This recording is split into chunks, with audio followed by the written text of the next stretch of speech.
Olá pessoal, meu nome é Elisandra, sou teleconsultora de ESUS e hoje a gente vai conversar sobre as fichas de cadastros. Bom, então eu trouxe no primeiro slide uma partezinha da PENAB para a gente iniciar a nossa conversa, onde fala que é imprescindível, né, a definição do território. E é a partir desse território que a gente vai conversar então sobre a questão dos cadastros, né? Então, por que é tão importante eu conhecer o território, né? Por que é importante eu atualizar esse território, eu refazer esse cadastro que está desatualizado, né? Por quê? Porque as unidades de saúde, elas precisam conhecer, né, o seu território para poder programar as suas ações, né? E esse território, então, ele vai ter ações programadas de acordo com cada definição encontrada lá nesse cadastramento. Então, por isso que é muito, muito importante se manter o cadastro atualizado, né? É importante que quando um ACS novo assume, né, uma microárea, que ele conheça, né, esse território, que ele conheça esse cidadão e que ele faça, então, essa atualização de cadastro, tá? Bem importante isso, né? Então, a PENAB nos traz também a questão de que o território ele é vivo e ele é dinâmico, né? Então, o que é esse território? Né? Ele vai além das questões geográficas, né? Então ele vai incluir as relações sociais, as relações comportamentais, psicológicas, né, de cada indivíduo. E além disso, né, ele é um espaço vivo, dinâmico, e a gente vai estudar as questões das relações sociais, das relações dos estilos de vida dessas pessoas, dos hábitos, das crenças, e por isso que as fichas, elas contemplam muitas perguntas, porque elas vão de encontro a essa teoria de território. Então, como que eu vou cadastrar esse território? O que eu preciso fazer? Tá. O ESUS-AB, ele nos traz duas fichas, né, de cadastramento. A primeira delas é ali, que a gente tem do lado esquerdo, que é a ficha de cadastro domiciliar e territorial, na qual eu vou cadastrar o território, né, que é o espaço físico. E tenho também a ficha de cadastro individual, na qual eu vou cadastrar o cidadão e as situações de saúde dele. Bom, então por que o cadastro é importante, né? Então, eu tenho lá no meu território várias situações, vários locais, né? E tenho também vários cidadãos, com características distintas, com costumes distintos e crenças distintas.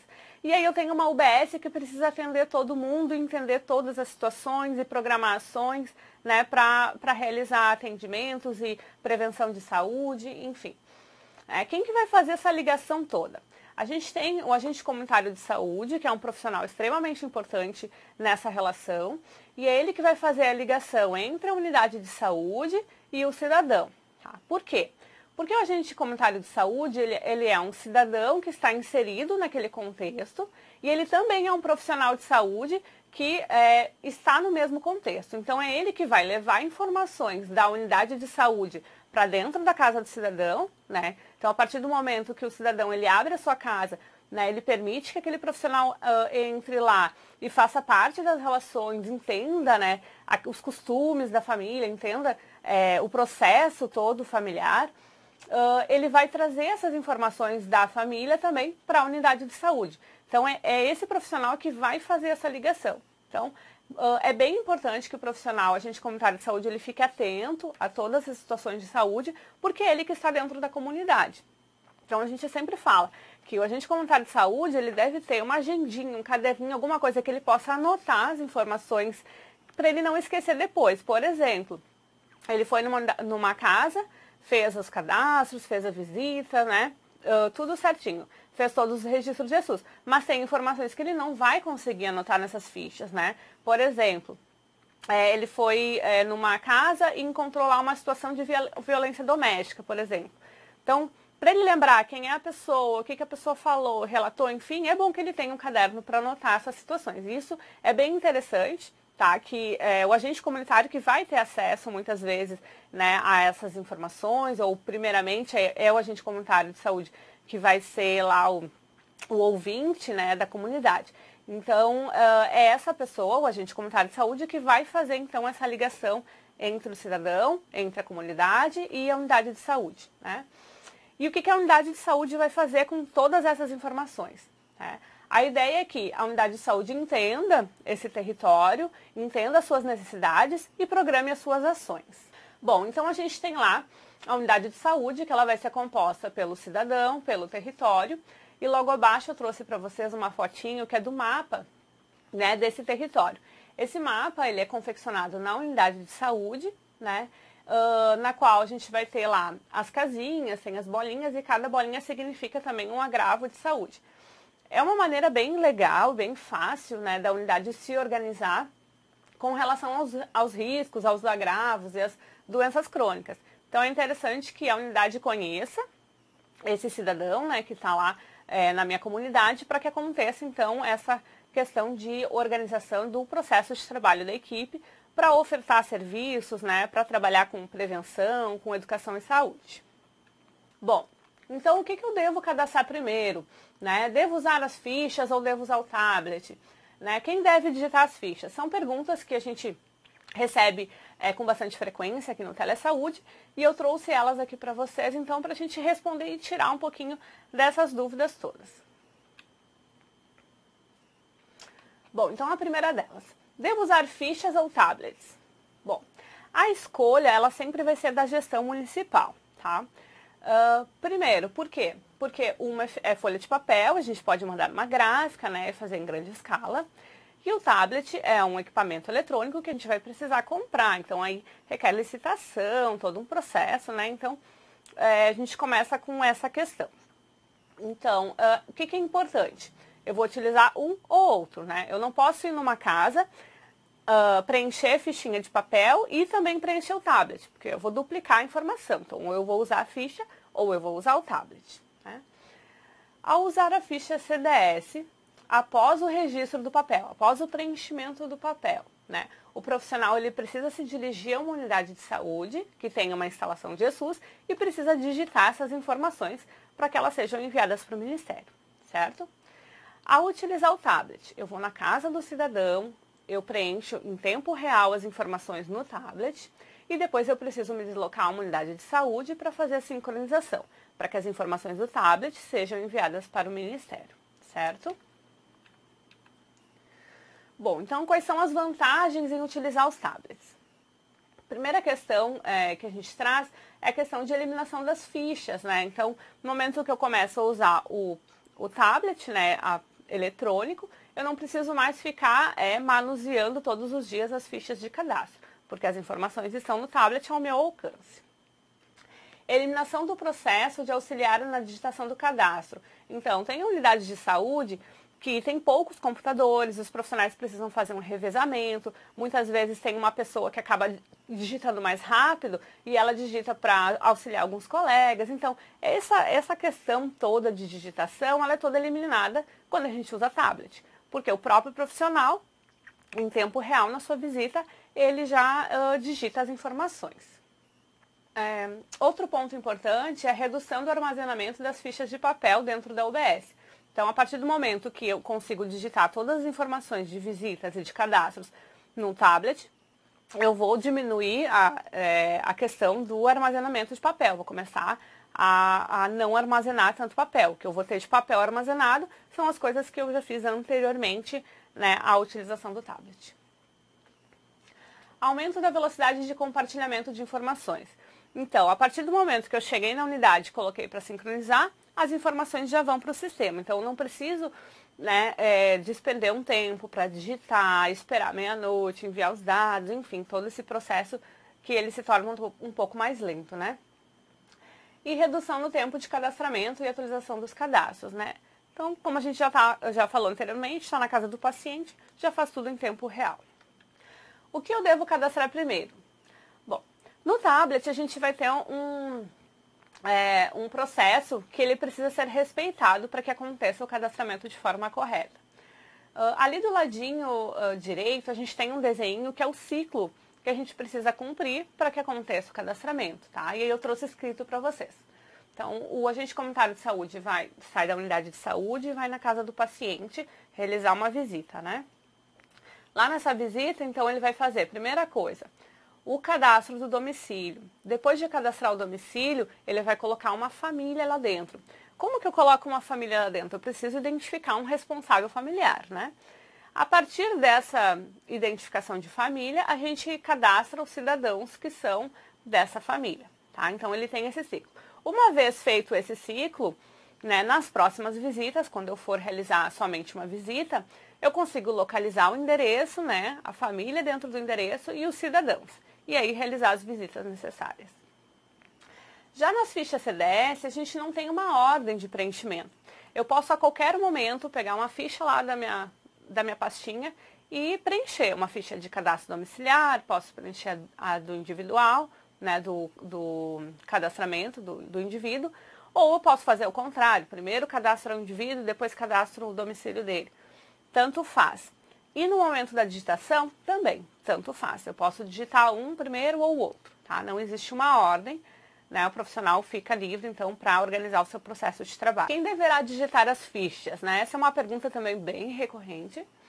E eu trouxe para vocês, então, uma nota técnica, que ela é de 20 de agosto de 2015. É uma nota técnica do Departamento de Atenção Básica e ela faz uma recomendação que o profissional que coletou as informações, que realizou o atendimento, ou seja, aquele profissional que se deslocou para a casa do paciente, né, e fez o cadastro, né, preencheu lá a fichinha, coletou as informações, a recomendação do Ministério é que ele seja responsável pela digitação. Por quê? Porque faz parte do processo de trabalho dele, faz parte da responsabilidade dele, coletar e informar para o Ministério, certo? Bom, então agora a gente vai entrar propriamente dito nas fichas, tá? Então, a gente vai começar pela ficha de cadastro individual. Essa ficha ela tem o objetivo de registrar as condições de saúde, as características sociais, econômicas, demográficas, entre tantas outras, né, que a gente tem lá no território das equipes. Ela é dividida em duas partes. A primeira parte é com informações de identificação e informações sociodemográficas, e a segunda parte é de condições de saúde autorreferidas, tá? Então, autorreferidas é tudo que o paciente fala, né? Bom, então, a gente vai iniciar, a gente vai falar sobre todos os pontos da ficha, né, por blocos. O primeiro ponto é sobre o bloco de identificação do profissional. Bom, a gente tem lá no quadradinho, ele está mostrando qual é o bloco de identificação do profissional. E é muito importante o preenchimento desse de forma correta. Por quê? Porque quando o profissional ele produz uma informação no município, essa informação é enviada para o Ministério.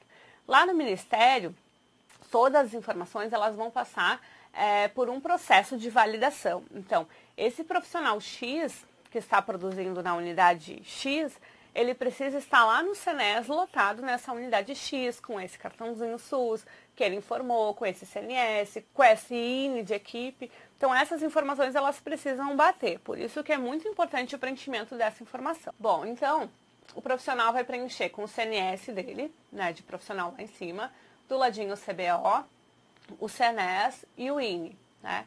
Bem no cantinho direito a gente tem a data. A data deve ser preenchida com a data em que foi realizado o cadastramento, tá? Não a digitação. Porque pode acontecer de eu ter realizado o cadastramento na semana passada e estar digitando hoje. Não tem problema, tá? O importante é a gente informar a data correta em que foi realizada esse cadastro, tá? O segundo bloco, então, já é da identificação do usuário. Então, a gente tem um primeiro campo, que eu coloquei ali como atenção, que é o CNS do cidadão, tá? É um campo muito, muito importante, por quê? Porque através do número do cartão SUS é que a gente vai conseguir fazer a ligação de todas as informações dentro do sistema eSUS. Então, todo e qualquer cadastro, visita, atendimento, todos eles informados com o cartão SUS, vão fazer, então, o prontuário do paciente, tá? Então, por isso que é muito importante o preenchimento desse númerozinho, e é importante que ele seja um número atualizado. Bom, então eu trouxe para vocês ali, né, uma informação também importante, né, que é para que haja identificação e a vinculação de todos os dados, né, dentro do sistema, é importante a gente ter esse númerozinho. Saliento que o número do cartão SUS do usuário, ele não é um campo de preenchimento obrigatório. Por quê? Porque a gente não nega atendimento no SUS. Então, eu posso atender um paciente mesmo que ele não tenha número de cartão SUS, né? Posso realizar um cadastro mesmo que ele não tenha o número de cartão SUS. Não tem problema nenhum. Por quê? Porque depois eu posso atualizar, encontrar essa ficha e atualizar e adicionar um número de cartão SUS, certo? Para aquele cidadão que já tem cartão SUS, é interessante que antes de digitar... Não ligou aqui de novo. Tá, vai de novo, vai. Então, pessoal, desculpa, eu tô ruim da voz. O número do cartão SUS, ele é um campo muito importante, tá? Como eu falei anteriormente, a gente vai ter a vinculação de todas as informações dentro do sistema, feitas através desse númerozinho. Então, ele não é um campo de preenchimento obrigatório, então pode acontecer, o cidadão que eu estou visitando, que eu estou realizando o cadastro, ele não tem ainda número de cartão SUS. Eu posso realizar o cadastro dele sem o número? Posso. O sistema vai permitir, esse cidadão pode receber atendimento na unidade sem problema nenhum, tá? Para esses casos em que a gente realizou um cadastro que não tem número de cartão SUS, posteriormente eu posso localizar essa ficha e incluir um númerozinho de cartão SUS, né? Assim que o cidadão tiver. Para os casos em que o cidadão tem cartão SUS, é interessante que a gente verifique no sistema, pede lá para alguém na unidade de saúde que tem acesso ao CadWeb, verifique se aquele número que o paciente informou é um número mais atualizado que ele tenha de cartão. Por quê? Porque se eu puder já cadastrar o cidadão com um número mais atualizado, melhor, né? Hoje o sistema SUS, ele não permite que eu atualize, né? Depois que eu registrei um número de cartão SUS, eu não consigo atualizar essa informação de número de cartão SUS. Então, eu teria que manter o meu cadastro do cidadão com o número que eu já cadastrei. Ah, Lisandra, mas esse número é antigo. Tudo bem, já foi feito um cadastro, mantém como foi feito e segue utilizando o prontuário dele, certo?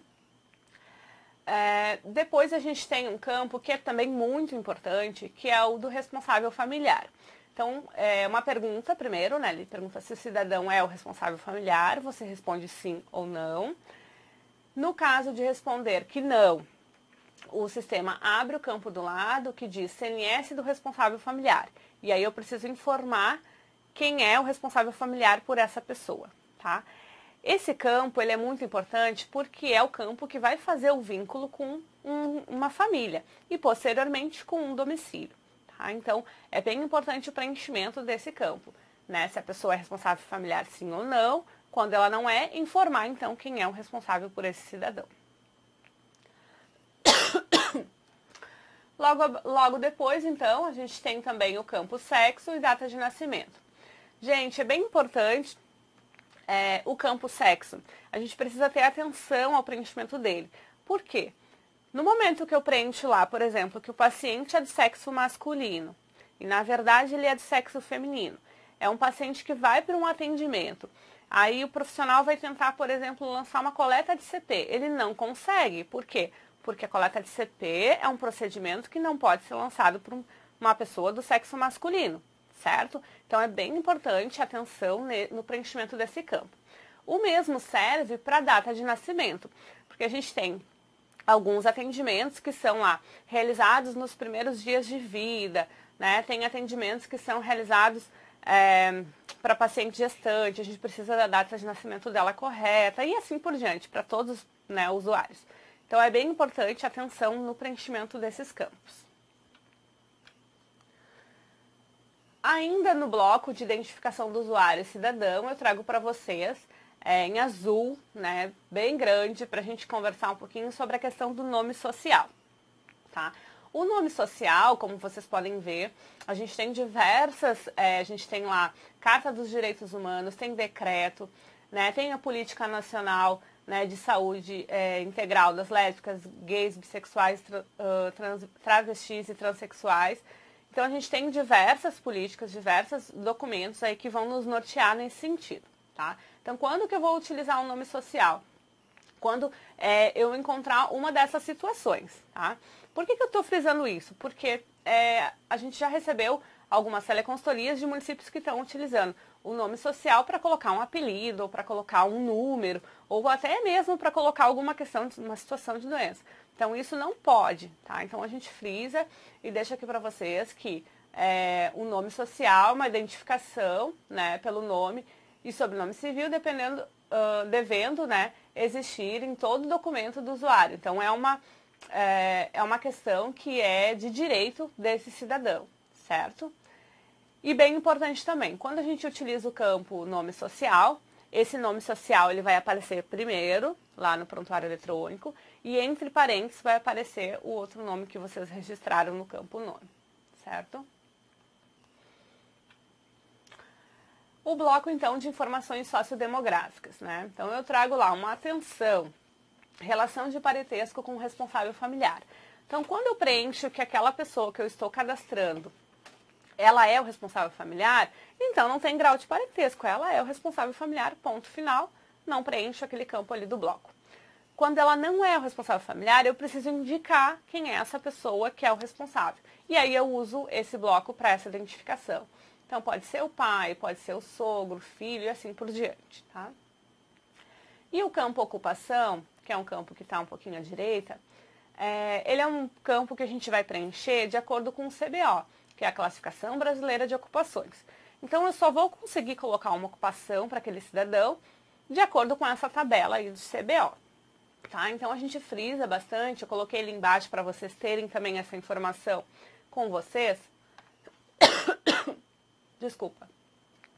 Então, para estudante, pessoas que cuidam do lar, da casa, né, que não tem finalidade de renda, ou aposentado, ou quando é uma criança, não existe ocupação para essas situações. Então, a gente deixa aquele campo em branco. A perguntinha, tem alguma deficiência? Tá? Então, para responder essa pergunta, a gente tem essas opções, né, da deficiência auditiva, visual, intelectual e cognitiva, física ou outra. Tá? O que é importante nesse momento? O profissional ACS ele vai perguntar para o cidadão se tem ou se não tem e vai assinalar. Nesse momento, não é o profissional ACS que vai classificar, tá? A gente trouxe o quadro aqui para vocês, ele é o quadro que está lá no manual do ESUS, para vocês terem conhecimento, para saber o que é uma deficiência visual, o que é uma deficiência auditiva, mas importante, não é você que classifica isso. Quem classifica se aquele paciente é um deficiente auditivo, por exemplo, é o profissional de saúde lá na unidade de saúde, tá? Então, nesse momento do cadastramento, você precisa perguntar para o paciente se ele tem ou não tem uma deficiência. Caso a resposta seja afirmativa, você pergunta qual e assinala. É interessante saber essas informações, porque muitas vezes o usuário, ele tem dúvida, né? Por exemplo, ele usa óculos e ele vai dizer para vocês, será que eu sou deficiente visual? E é bom que você saiba que não. Aquele óculos é uma corretiva, ele consegue, né, realizar as ações diárias, ele consegue, né, conversar com as pessoas e visualizar, enfim. Então, ele, né, e consegue interagir, viver em comunidade. Então, você pode também auxiliá-lo para responder a pergunta nesse sentido, tá? Tem dúvidas? Pede para ele lá na unidade de saúde conversar lá com o enfermeiro, conversar com o médico, e aí tira as dúvidas dele, né? E aí você pode também, caso tenha assinalado de forma errada na ficha, pode posteriormente atualizar essa ficha com a informação correta, tá? Saída do cidadão do cadastro, tá? Ele é um bloco que a gente tem lá embaixo na fichinha, e ele tem duas opções: mudança de território e óbito. Veja bem, o que acontece? Na verdade, o cidadão, ele não sai do seu cadastro. Quando a gente assinala uma dessas opções, esse cidadão vai deixar de ser contabilizado como um cidadão do município. Porém, a fichinha de cadastro dele vai permanecer no sistema. O prontuário dele vai permanecer no sistema, tá? Por quê? Porque a gente não pode jogar prontuário fora, não pode excluir um prontuário no sistema, né? Nem quando ele se muda e nem quando ele vai a óbito. Tá? Nos dois casos, a gente pode, a qualquer momento, localizar o prontuário do paciente, visualizar as informações, né? Caso lá um profissional precise imprimir o prontuário, ele vai conseguir sem problema nenhum. Tá? Então, a gente vai assinalar óbito quando o paciente vem a óbito. A gente tem lá um campo de preenchimento que é da data do óbito, né? E o número do DO, caso o profissional tenha acesso a esse número, vai preencher. No caso de mudança de território, então quando o paciente ele não vai mais receber atendimento ali na minha unidade de saúde, ele se mudou para um outro município, por exemplo, né? Então eu vou atualizar para essa informação de mudança de território. Lá no finalzinho a gente tem o termo de recusa. Pode acontecer do profissional chegar lá na casa do paciente e o paciente não quer realizar um cadastramento. Então a gente tem o termo de recusa, na qual o usuário vai preencher meu nomezinho, portador do RG, coloca lá o número do RG e assinatura. Em alguns casos, o usuário não quer nem preencher o termo de recusa. O que eu faço nesse momento? Então, segundo o manual, a gente pede lá então que o profissional acesse, né, procure o responsável lá na sua unidade, o seu coordenador, né, o seu supervisor, e pede lá então, discute a questão, leva as informações, né, e pede então a validação. O profissional faz lá uma assinatura e ele pode incluir no sistema então essa informação. Tá? O que eu vou incluir se o paciente não quis assinar, né, não quis fazer o cadastro e nem assinar o termo, por exemplo? No cabeçalho, como a gente conversou, a gente tem os dados do profissional com a data, né? E logo abaixo a gente tem todos os campos lá de preenchimento do usuário. Caso ele saiba o nome do usuário, ele pode colocar, não tem problema nenhum. Caso ele não saiba nada, o sistema vai aceitar que ele deixe a ficha toda em branco, assinale o termo de recusa e salve. O que é isso? É produção? Sim, é produção. O profissional se deslocou até um lugar, foi fazer um cadastramento, né, e teve recusa, infelizmente. Então, ele pode também lançar essa fichinha no sistema com o termo de recusa. Na segunda folha, ou no verso da folha, a gente tem o questionário autorreferido das condições de saúde, das situações de saúde do cidadão. Então, esse questionário eu trouxe para vocês ali o que diz no manual, né? Que ele vai possibilitar, né, que no momento do cadastro do cidadão, os problemas e as condições referidas sinalizem para a equipe as necessidades de acompanhamento desse cidadão, né? E as prioridades desse cidadão. Então, o profissional que estiver realizando o cadastro é uma oportunidade para orientações, né, para conhecer, para se aprofundar mais lá com o paciente, com as situações de saúde dele, né, até orientar questões de fluxo de marcação de consultas, de exames, né, o momento também que ele pode ir lá para aquele paciente que não tem o número de cartão SUS, passar orientações, né, como que ele faz para fazer o númerozinho de cartão SUS, né, para participar dos grupos, das atividades coletivas, da vacinação e assim por diante. Nós temos também o bloco de cidadão em situação de rua. Esse bloco, ele vai ser habilitado quando você responder a perguntinha. Está em situação de rua? Quando você responde sim, então todos os campos ficam habilitados para preenchimento. Quando você responde não, esse campo se fecha, então, e você segue o seu preenchimento. Então, agora a gente vai falar sobre a ficha de cadastro domiciliar e territorial. Então, o objetivo dessa ficha é registrar as características sociossanitárias dos domicílios, do território, das equipes de atenção básica. Por meio dessa ficha, é possível registrar também as situações das populações domiciliadas em locais que não podem ser considerados como domicílio, a gente já vai conversar sobre isso, né?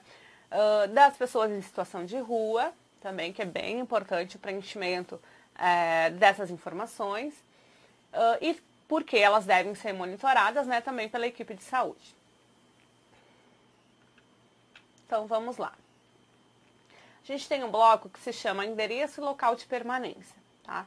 Nesse bloco, a gente vai registrar, né, o endereço do local que a gente está cadastrando, certo? Então, eu vou indo lá na casa de uma pessoa, é o endereço lá que a gente tem desse cidadão, né? Rua, tal, número tal, por exemplo. Quando a gente cadastra uma pessoa em situação de rua, vai ser um local de referência, né? Então, por exemplo, aquele cidadão está sempre na frente da igreja, eu coloco o endereço lá da igreja, certo?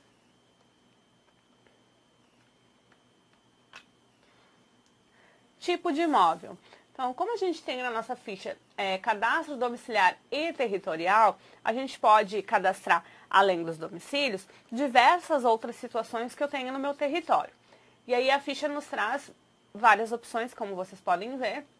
Então, vai de domicílio até estabelecimento religioso, delegacia e assim por diante, tá? A gente tem também, vale uma ressalva lá para o terreno baldio, que é importante o registro, porque a gente também tem as ações da questão do Aedes aegypti, né? os pontos estratégicos, então a gente vai ter cemitério, borracharia, ferro velho e assim por diante. Bom, eu trouxe para vocês então algumas regras do sistema em relação ao tipo de imóvel, tá? Não vou conversar a fundo sobre elas, por quê? Porque quando a gente coloca lá o tipo de imóvel, vocês vão ver que algumas situações vão fechar, outras vão abrir, tá?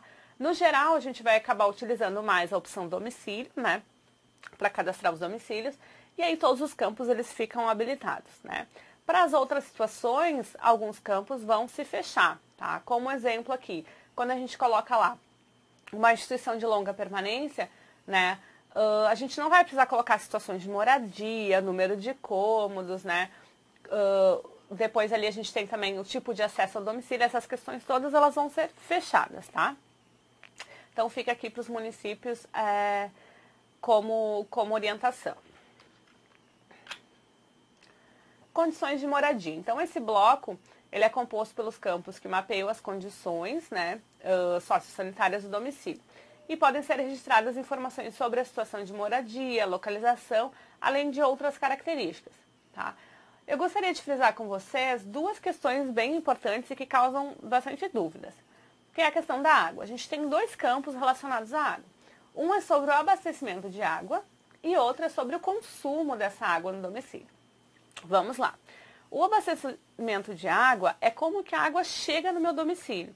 No meu município tem Casan, por exemplo, né? Ou outros locais aí que estão nos assistindo hoje. É a Corsã e assim por diante. Cada localidade tem um nome, né? Para uma distribuidora lá, né? Uma rede lá de água.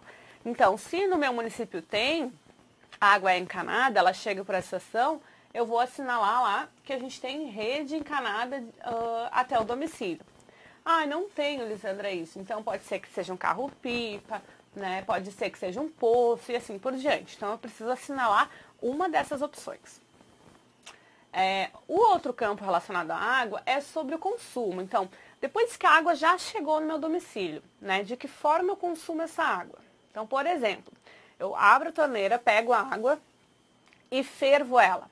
E eu só vou consumir ela depois de fervida. Então, nesse caso, eu vou assinalar água fervida. Por exemplo, eu pego lá da torneira e eu tomo direto. Então, eu não faço nada com a água. Então, quer dizer, sem tratamento. Eu não trato a água, certo? Por exemplo, eu pego a água da torneira e coloco num filtro de barro. Então, é água filtrada, porque eu estou filtrando a água para consumir. Por exemplo, eu uso produtos, né? Cloro na água. Então, eu estou fazendo um tratamento de cloro. Então, é água clorada. Ou, por exemplo, ainda, na minha casa a gente compra aquelas bombonas grandes de água. Então, água mineral, certo? Essas são as opções que a gente tem para esse bloco.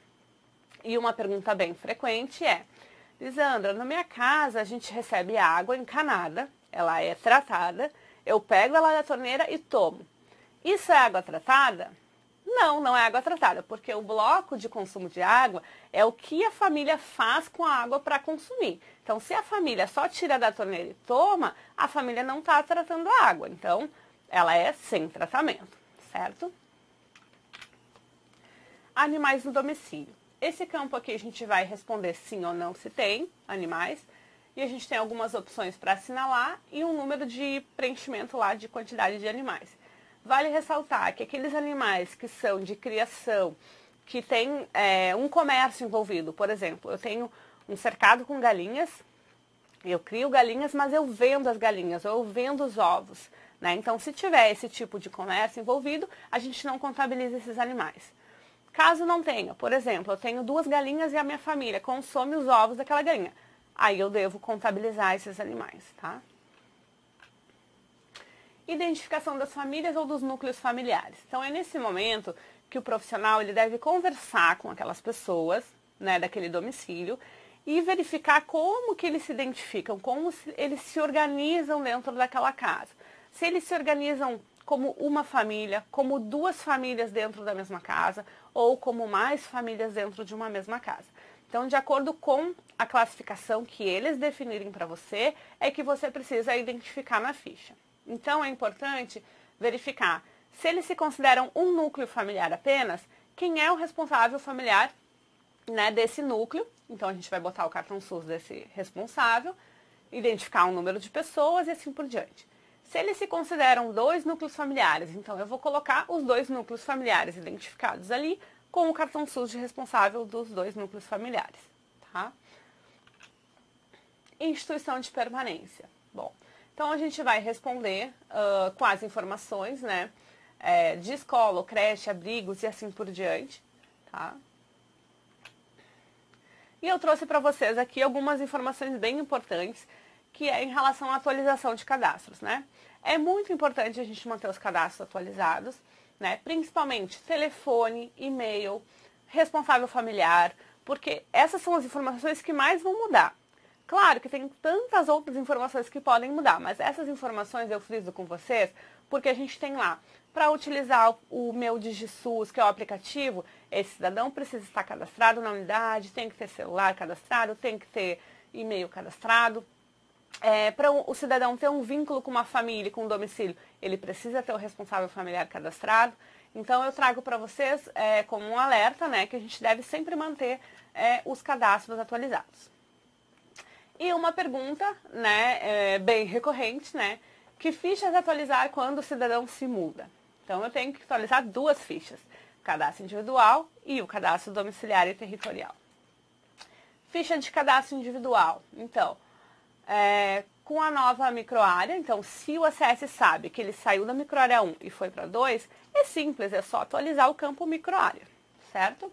Se ele não sabe para onde foi, ele pode aguardar que o novo ACS vai realizar visitas e aí vai atualizar então a informação lá, que agora ele é da microárea 6, por exemplo.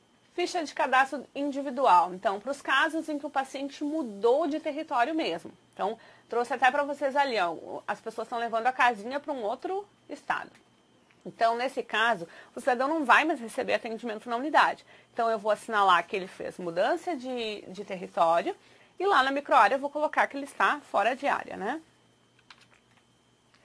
Ficha de cadastro domiciliar e territorial. Então, a gente deve atualizar o número de moradores, né? Então, por exemplo, eram 5 pessoas, só uma se mudou. Então, a gente tem que atualizar lá que agora são 4 naquela casa.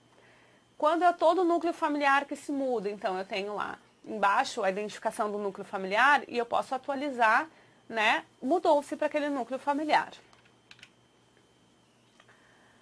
Ficha de cadastro domiciliar territorial ainda, tá? Para os casos em que somente o responsável familiar se mudou. Então, a gente vai atualizar com a informação de que aquele núcleo, aquela composição de núcleo familiar, ela não existe mais, ela se mudou. E depois eu vou incluir um novo núcleo familiar, que vai ser outro responsável. E aí eu atualizo, boto, né, certinho o número de integrantes dessa família. Aqui são as referências que eu utilizei para preparar esse material. E eu fico, então, aguardando as perguntas para responder para vocês. Cris Kelly, tenho dúvidas na questão da atualização do cartão SUS do paciente. Tem alguma previsão de unificar essa atualização automática? Não tem previsão ainda, o Ministério já está trabalhando nessa questão. Recomendação: fez o cadastro do cidadão com o número de cartão SUS e posteriormente esse cidadão adquiriu um novo número ou já tinha um número novo e não informou, enfim, dependente da situação, a recomendação é se mantenha o cadastro que já foi feito, porque a gente já tem informações de prontuário, já tem informações de visitas e assim por diante, né? Porque quando essa informação chega no Ministério, eles conseguem entender que aquele cartão SUS antiguinho lá é do cidadão X que já tem um cartão SUS, né, novo, com um número novo. Então, mantenham o cadastro, não façam um novo cadastro, porque vai acabar duplicando o paciente no sistema. Presidente Jânio Quadros, ao registrar todos os componentes da família do domicílio como ausentes no tablet, no momento da visita e após sincronizado o tablet e transmitido as fichas, o motivo... Ele é apagado. O motivo da visita aparecerá somente no cadastro do responsável ou de todos os componentes da família? Então, quando a gente faz uma visita e está ausente, na verdade o motivo ele fica esmaecido. Por quê? Porque depois, para fins de relatório, a gente não precisa da informação quantos hipertensos estavam ausentes, quantas visitas periódicas estavam ausentes. A gente precisa saber quantas quantas visitas foram ausentes, para a gente trabalhar com esse número. Então, o ACS que tem lá, por exemplo, 30 visitas para fazer lá em 2 dias, e aí dessas 30 ele fez 20 ausentes, opa, tem alguma coisa que a gente tem que mexer. Talvez seja o dia da semana que ele vai na casa do paciente, talvez o horário, né? Então, é nesse sentido que a gente precisa da informação que o paciente estava ausente. Então, ele vai ficar esmaecido, a gente não vai ter informação do motivo do ausente. O pessoal de Porto Alegre pergunta se o ESUS gera relatórios desses cadastros, relatórios que auxiliem na territorialização e análise de riscos, vulnerabilidades por área. A gente tem 3 cadastros relacionados, né, a esses tipos de cadastro. Um deles é o cadastro domiciliar, que ele vai me dar o quantitativo. Então, quantas perguntas eu respondi lá que tem água encanada, por exemplo, vai aparecer nesse relatório, tá? E todas as outras perguntas. Então, ela vai aparecer por quantitativo. O mesmo serve para o cadastro individual. A gente tem um relatório específico para isso e eu tenho só os quantitativos. Tem um outro relatório que ele está lá no consolidado de cadastro, que ele vai me dar o endereço e a listagem de todos os domicílios que eu cadastrei com os indivíduos que estão lá, tá? E aí, nesse caso, eu não tenho essas informações que vocês querem, mas é um outro relatório que vocês podem também utilizar, até para fazer conferência e ver domicílio que já está vazio e ainda não foi atualizado, né?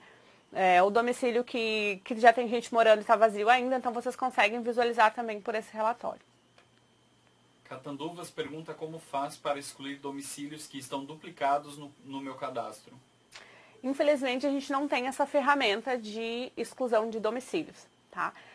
Quem já está no ESUS há mais tempo, sabe que lá no início, quando foi lançado o ESUS, a gente não tinha atualização, o botãozinho de atualização de domicílio. Então, naquela época, já muitos domicílios foram duplicados em função de ter que atualizar as informações, tá? O que a gente tem de recomendação e que poderia ser feito nesse momento para salvar vocês nessa situação? Se meu município ainda não cadastrou 100% do seu território, tá? Por que território? Porque a gente tem domicílio, terreno baldio, borracharia, igreja, delegacia, tem tudo para cadastrar. Então, se eu não tenho 100% cadastrado, o que eu posso fazer? Eu localizo um domicílio que está cadastrado, escolho qual deles eu gostaria de excluir. Excluir eu estou falando entre aspas, porque a gente não exclui.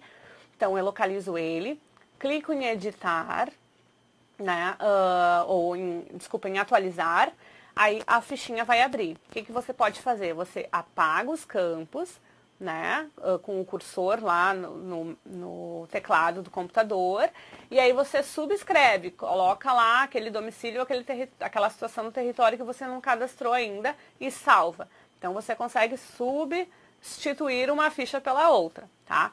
Para os casos em que os municípios já cadastraram 100% do seu território, não tem essa possibilidade e a gente vai ficar com o domicílio duplicado. Canelinha. Sobre o cadastro alimentar, o responsável pode responder por toda a família? Vocês estão falando possivelmente sobre a ficha de consumo alimentar. Não. Ela deve ser respondida pelo próprio usuário ou pelo responsável, né? Quando é uma criança ou uma pessoa que não consegue responder por si. Ervaldo Oeste, tem como excluir microáreas do sistema?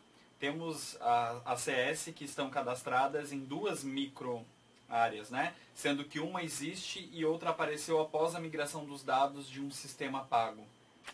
Então, na verdade, a gente não faz o cadastramento de microáreas dentro do sistema. A gente faz cadastramento de domicílios, e aí esses domicílios têm uma identificação de microárea, e faz cadastramento de cidadão, e aí tem a identificação de uma microárea. Se vocês localizarem fichas domiciliares, de cadastro domiciliar, ou ficha individual com uma microárea que não existe, vocês podem clicar em atualizar essa fichinha e atualizar essa informação de microárea. Então, seria somente essa forma para corrigir essa questão. A Cris Kelly perguntou sobre a limpeza do sistema, quando será feita, por exemplo, a retirada de funcionários que já saíram da unidade, microáreas não existentes mais, equipes modificadas. Então, o que acontece? A recomendação do Ministério é que uma vez por mês a coordenação, o profissional que é responsável pelo ESUS, ele faça a importação de XML atualizado. Esse XML ele é um arquivo que ele é obtido lá no site do SENES com a equipe atualizada do município de vocês. Então, toda vez que eu for acessar o sistema para realizar um atendimento, por exemplo, eu só vou conseguir localizar os profissionais que estão ativos para encaminhar os pacientes para atendimento, certo? Agora, quando eu vou localizar uma ficha que foi digitada por um profissional que não está mais na minha unidade, como as fichas elas não podem ser excluídas do sistema, eu vou sempre localizar aquela ficha, vai aparecer no cabeçalho aquele profissional e assim por diante. Até quando eu for colocar o meu CNS, na flechinha que a gente clica, aquele profissional vai aparecer na listagem. Por quê? Porque em um dia, em algum momento, ele já fez parte da unidade, ele já digitou uma ficha. Então, a ficha pode ser localizada, então ele fica ali como histórico de busca, né? O que a gente recomenda nos casos em que eu tenho profissionais que não trabalham mais na unidade. E aí, por exemplo, um outro ACS assumiu aquela microárea, a gente recomenda que esse profissional, ao realizar as visitas, ao conhecer esse novo território que ele vai trabalhar, que ele faça a atualização das fichas. Então, ele vai conhecer o cidadão, então ele vai atualizar a ficha de cadastro individual, colocando lá o seu nomezinho no cabeçalho da ficha, atualizando, quem sabe, informações de saúde, telefone, e-mail e assim por diante. Então, conforme ele for realizando visitas, ele já vai atualizando os cadastros. Aí vem uma pergunta, pode ser que eu não tenha informações para atualizar, nessa ficha. Posso mesmo assim atualizar para atualizar o meu cartão SUS, que sou eu responsável, agora por aquele indivíduo? Posso sim, Então, o profissional localiza a ficha daquele cidadão e atualiza o cabeçalho da ficha. Guaramirim, por favor, pode repetir a resposta da pergunta feita pelo colega sobre cadastros duplicados para que fique mais claro para nós? Então, a recomendação do Ministério depois que você fez um cadastramento de um cidadão, não importa se o número de cartão SUS dele é o 1, 2, o 3 ou 4 que ele tem, porque tem cidadão que tem vários números. Então, você fez um cadastro, mantenha daquele jeito, tá? Por quê? Porque se você fizer um novo cadastro, você vai acabar duplicando essas informações. Então, a recomendação do Ministério é manter o que você já fez. Caso tenha sido duplicado já o cadastro, tá? Foi feito anteriormente, ninguém viu, foi duplicado. O que eu faço? Levo a informação para a minha coordenação, quem é o cidadão, quais são os números que são duplicados. E a coordenação, ela deve estabelecer critérios, para utilização ou de um ou de outro cadastro, E aí o coordenador, ele tem uma ferramenta que se chama inativar cidadão. Essa ferramenta nada mais é do que esconder um prontuário no sistema para que a gente fique usando somente o outro, o que a gente escolheu, para ficar usando. Então, na verdade, eu não consigo excluir. Se ele tiver já registro nos dois prontuários, nos dois cadastros, eu não vou excluir, eu vou apenas esconder um deles e ficar usando o outro, tá? Então, perfil de coordenador consegue usar essa opção que se chama inativar cidadão. Canelinha, a produção mensal pode ser digitada após quanto tempo?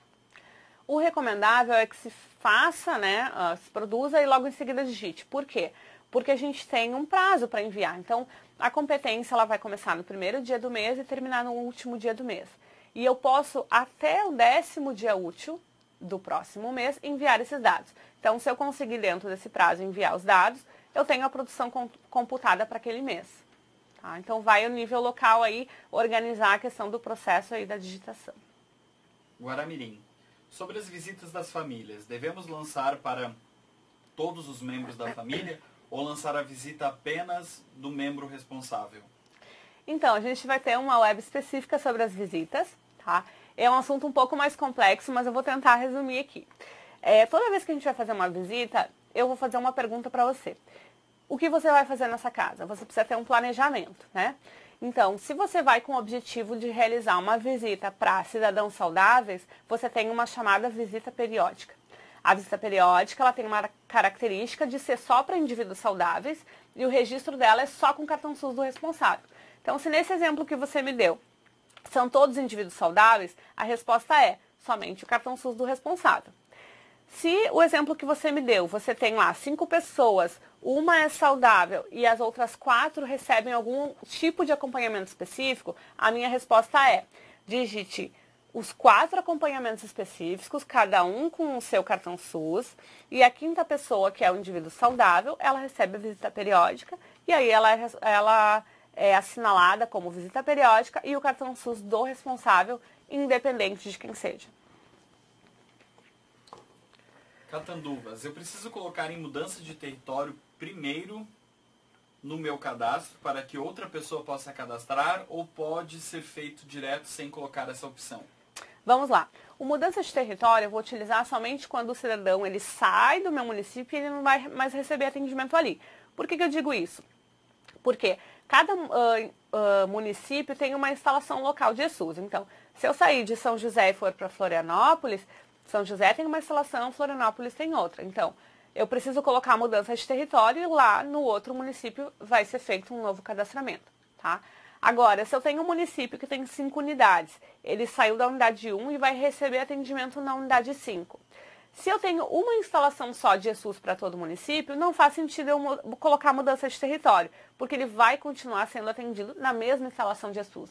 Então, nesse caso, eu teria que atualizar a microárea dele, né? E o cabeçalho da ficha que vai identificar quem é o profissional que vai ser responsável por ele. E esse profissional ele está vinculado a uma unidade e a um INE. Catanduvas, quando o paciente não tem o cartão SUS começado com 7, cadastramos sem o número do cartão e quando o paciente faz o cartão com o CPF, abrimos o cadastro individual e atualizamos com o cartão SUS correto. Estamos fazendo certo? Sim, estão. Vale ressaltar, pode ser feito dessa maneira, mas vale ressaltar que tem alguns atendimentos que a gente precisa obrigatoriamente ter o número de cartão SUS para que aconteça a integração de sistemas. São eles, CIS pré-natal. Então, se é um paciente gestante, eu preciso que ele tenha o cartão SUS no cadastro para que as informações que são registradas na unidade de saúde façam integração entre os sistemas e essa informação seja alimentada no CIS pré-natal. O mesmo serve para o programa CISVAN. Então, quando eu faço atendimento de CISVAN, que é altura e peso, marcadores de consumo alimentar, né? Eu preciso que esse cidadão tenha o cartão SUS para que essas informações migrem para o CISVAN. Canelinha, cadastro de comércio, escolas, igrejas das áreas é feito na ficha de domicílio e território? Exatamente. A gente tem uma opção ali que se chama, eu vou voltar aqui na ficha. Aqui, ó, regras de sistema para definir. Então, a gente tem lá... deixa eu achar aqui para vocês. Ó, é o quadradinho azul. Não sei se vocês estão vendo a mesma tela que eu. Regras do sistema a partir do tipo de imóvel. Então, a gente tem lá a opção 02 comércio, terreno baldio, tal. Então, quando a gente usa uma dessas opções, a gente vai usar a ficha de cadastro domiciliar territorial. No tipo de imóvel, a gente usa uma dessas opções, vê qual que se encaixa melhor, né? E aí a gente tem as regras do sistema, o que vai fechar, o que vai desabilitar quando eu uso uma dessas opções.